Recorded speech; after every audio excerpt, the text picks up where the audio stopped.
نانا ابا جان یہ کیا مسئلہ ہے، کیا مسئلہ ہے؟ تو آپ نے فرمایا کہ جن حالات میں یہ پیدا ہوا ہے اور جن واقعات میں یہ پیدا ہوا ہے، جو حالات اس کے سامنے آئیں گے اس کا درد تمہیں نہیں ہے اس وقت، لیکن مجھے ضرور ہے۔ اچھا سر، کربلا کے کچھ مزید واقعات ہمارے ساتھ شیئر کریں آپ۔ دیکھیں، اس واقعات کو بیان کرنے سے پہلے میں یہ سمجھتا ہوں کہ اگر ہم اس خانوادے کو دیکھ لیں کہ یہ تاریخ کا ایک ایسا خانوادہ ہے کہ نہ اس کی تاریخ میں نہ کوئی مثال ہے، نہ مثال کوئی اس کی بن سکتی ہے۔ نواسا ایسا کہ جس کا نانا بے مثال، اور دادا اس کا ایسا، والد اس کا ایسا کہ جس کی کوئی مثال نہیں ہے، اور دادا ان کا دیکھیے کہ جس نے نبوت کو پناہ دی، جس نے نبوت کو پالا۔ اب امام حسین علیہ السلام آتے ہیں وہاں پہ اور کربلا کے میدان میں، اور اس کا اپنا دیکھیں، یہ ایک مختصر وقفے میں یہ بات کو ظاہر ہے اس کو وائنڈ اپ نہیں کیا جا سکتا، لیکن چونکہ ایک بات ہو رہی ہے تو اس میں آپ دیکھ لیجئے کہ امام حسین علیہ السلام نے جب وہ پہنچتے ہیں اس میں کربلا کے لیے، اور وہ جب ان کا راستہ روکا جاتا ہے، جناب حر ان کا راستہ روکتے ہیں، تو اب جناب حر نے ان کا راستہ روکا۔ حر امام حسین علیہ السلام کے ساتھی نہیں ہیں، وہ کمانڈر کس کے ہیں؟ وہ یزیدی فوجوں کے ہیں، لیکن انہوں نے دیکھا کہ امام حسین علیہ السلام کا کردار، ان کی عظمت اور ان کے افکار ایسے ہیں، تو وہ سرنڈر کر گئے اور انہوں نے امام حسین علیہ السلام کے ہاتھ پہ بیعت کر لی، اور وہ قافلے کربلا میں شامل ہو گئے، اور پھر شہادت کا جام انہوں نے نوش فرمایا۔ اچھا سر، یہ حضرت امام حسین علیہ السلام کے بارے میں یہ جو جنگیں ہوئی ہیں، اس کے بارے میں آپ بتائیے گا ہمیں۔ کن جنگوں کی بات کرنا چاہتے ہیں؟ سر جتنی جنگیں ہوئی ہیں حضرت امام حسین علیہ السلام کی زندگی کے بارے میں کچھ ہمیں بتائیے۔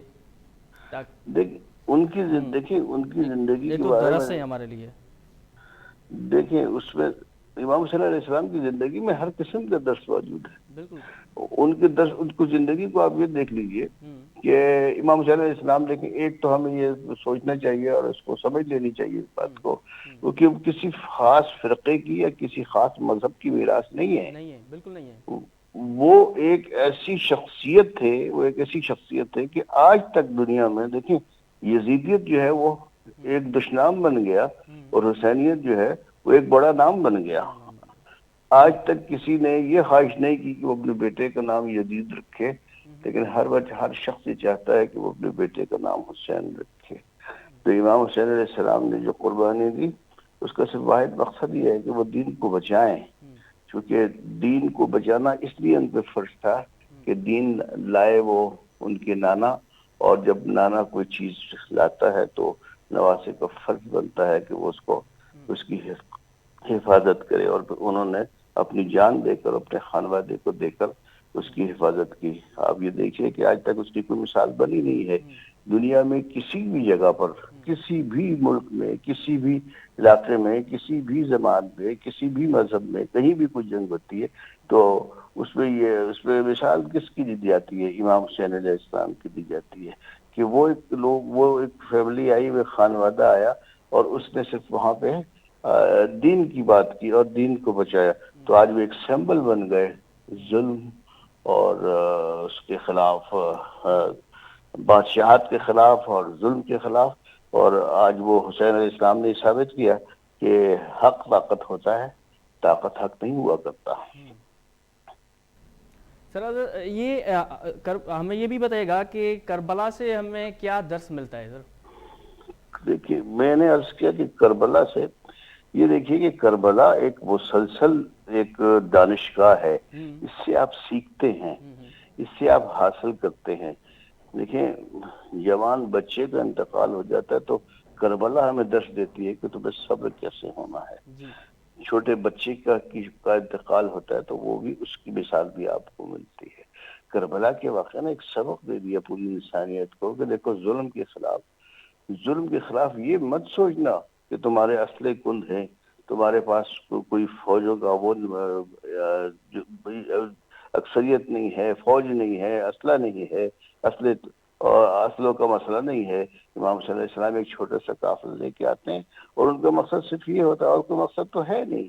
ان کا مقصد یہ ہے کہ وہ چاہتے یہ ہیں کہ یہ سلسلہ چلے, اور آج وہ اس قربانی کا ثمر یہ ہے کہ دنیا میں دیکھیں جس وقت امام حسین علیہ السلام کی شہادت ہوئی تو اسلام کتنی ریاستوں میں تھا, ایک آدھ ریاست میں کہیں رہا ہوگا. آج 53 اسلامی ممالک ہیں. تو یہ کس وجہ سے ہوئے؟ اس کربلا کے واقعے سے ہوئے. اور میں نے ایک انسائکلوپیڈیا پڑھا تھا, رشیا میں چھپا تھا, اور اس میں یہ کہہ رہے ہیں, وہ رشینس یہ کہہ رہے ہیں کہ اسلام ایک دین ہے جو محمد نامی شخصیت لائی اور حسین نامی شخصیت نے اس کو بچایا. تو سر اس حوالے سے مزید بھی بتائیے گا ہمیں کہ کربلا میں جو واقعات ہوئے اس کے ساتھ ساتھ وہاں پر بڑے ظلم ڈھائے گئے, اس حوالے سے مزید کچھ ہمیں کھل کے بتائیے, کیونکہ ہم جاننا چاہتے ہیں کہ کربلا کے کچھ واقعات ایسے بھی ہیں جو ہم تک نہیں پہنچے, ہمیں ان کے پتہ نہیں, بلکہ زیادہ تر اگر بات کریں تو پتہ ہے, لیکن کچھ ایسے بھی معاملات ہوتے ہیں جو کہ مذہبی اسکالرس کو زیادہ تر پتہ ہوتا ہے. تو اس حوالے سے کچھ ہمیں بتائیے گا. دیکھیں میں نے عرض کیا کہ کربلا ایک دانشگاہ ہے, اس کے ہر پہلو پہ آپ پی ایچ ڈی کر سکتے ہیں, اس کے ہر موضوع پہ آپ پی ایچ ڈی کر سکتے ہیں. کربلا کا کوئی چیز آپ دیکھ لیں, یعنی دوستوں کو وہ جمع کرتے ہیں اور دوستوں کو ان سے کہتے ہیں کہ بھئی میں قافلہ ترتیب دے رہا ہوں. لیکن شب عاشور آپ یہ دیکھیں کہ امام حسین علیہ السلام چراغ گل کر دیتے ہیں کہ بھئی اب جو ہے نا کہ اب جس نے جانا ہے وہ چلا جائے. یزیدی فوج کی لڑائی مجھ سے ہے, وہ تم لوگوں سے نہیں ہے. لیکن امام کے جو ساتھی ہیں وہ یہ کہتے ہیں کہ نہیں, آپ ہمیں چھوڑ دیجئے, اگر ہمیں 72 مرتبہ بھی شہید کر دیا جائے اور ہمیں زندہ کر دیا جائے تو ہم تب بھی آپ کا ساتھ نہیں چھوڑ سکتے. امام حسین علیہ السلام کی قربانی نے دیکھیں کتنا بڑا سبق دیا, کتنا بڑا ایک ایسا سمبل بنا دیا کہ کہیں ظلم ہو تو یہ نہیں سمجھنا کہ تم اکیلے ہو, کہیں مظلومیت کی بات ہو تو تم یہ نہ سمجھنا کہ ہم کس کی طرف دیکھ کے چلیں. دیکھو میرے خاندان کو, دیکھو میں ایک چھوٹے سے خاندان کو لے آیا ہوں, جنگ کے لیے نہیں آیا. جنگ کے لیے اگر کوئی آتا ہے تو وہ دوستوں کو بلاتا ہے, وہ احباب کو جمع کرتا ہے, وہ اسلحہ چیک دیکھتا ہے. لیکن ایک چھوٹا سا خانہ وادہ جو آیا ہے اس کا مقصد جنگ نہیں ہے, وہ یہ صرف چاہتے ہیں کہ ایک میسج کنوے کر دے, دین کا میسج, کہ بھئی دین یہ کہتا ہے کہ ظلم نہیں ہونا چاہیے اور طاقت کا استعمال نہیں ہونا چاہیے. جو بات ہو اس کو آپ طریقہ کار کے مطابق کریں. لڑائی جھگڑے سے کوئی مسئلہ حل ہوتا نہیں ہے. اگر آج ہم دنیا میں یہ دیکھیں اور اگر ہم اسوہ حسینی پر عمل کریں تو یہ دنیا میں جو مسائل ہیں ان کے سارے کے حل موجود ہے. لیکن بدقسمتی یہ ہے کہ ہم نے امام حسین علیہ السلام کو ایک فرقے کے لیے محدود کر دیا ہے کہ وہ ایک فرقے کے لیے ان کی لیڈرشپ ہے. نہیں, امام حسین علیہ السلام کی جو ذات ہے وہ سرمایہ اسلام نہیں ہے, وہ سرمایہ انسانیت ہے. انسانیت کہیں بھی ہو, کسی بھی نام سے ہو, کسی بھی مذہب سے ہو, کسی بھی زبان کی ہو, اس کے لیے سرپرستی امام حسین علیہ السلام ہر میدان میں اور ہر وقت پیش کرتے ہیں. صرف ہمیں سمجھنے کی بات ہے, اور جب ہم سمجھ جائیں گے تو دنیا کی جو مشکلات ہیں, آپ اس کو دیکھ رہے ہیں اس وقت, دنیا کی جتنی مشکلات ہیں یہ خود بخود ختم ہو جائیں گی. لیکن اس کی روح کو سمجھنے کی بات ہے. اور بدقسمتی سے ہم صرف یہی سمجھتے ہیں کہ امام حسین کسی ایک خاص فرقے کی میراث ہے. تو میرے بھائی, خاص فرقے کی میراث نہیں ہے. امام حسین علیہ السلام کو سمجھو تو صحیح, ان کو جانو تو صحیح, ان کو پہچانو تو صحیح. یہ دیکھ لو کہ بھائی ایک ایسا خانہ وادہ ہے, ایک ایسا خاندان ہے کہ جس کی مثال کوئی نہیں ہے. ایک انمول خاندان چلتا ہے اور آتا ہے اس وجہ سے نہیں کہ وہ جنگ کرے. وہ تو انہوں نے تو یہ کہا کہ مجھے یہاں سے جانے دو, میں لڑنے نہیں آیا, میں صرف ایک میسج کنوے کرنے آیا ہوں. تو وہ صرف یہ بات کرنے کے لیے کربلا کے میدان میں پہنچے. اور پھر آپ نے دیکھا کہ آج تک کربلا کے واقعے کی کوئی مثال نہیں بن سکی اور نہ یہ بن سکتی ہے, کیونکہ امام حسین علیہ السلام نے اپنی قربانی دے کر یہ ثابت کر دیا کہ اسلام زندہ ہو گیا بس کربلا کے بعد. بالکل بالکل. سر آخر میں کیا پیغام دیں گے آپ لوگوں کو کہ محرم کے دوران SOPs کا خیال رکھیں, اس حوالے سے کیا کہیں گے آپ؟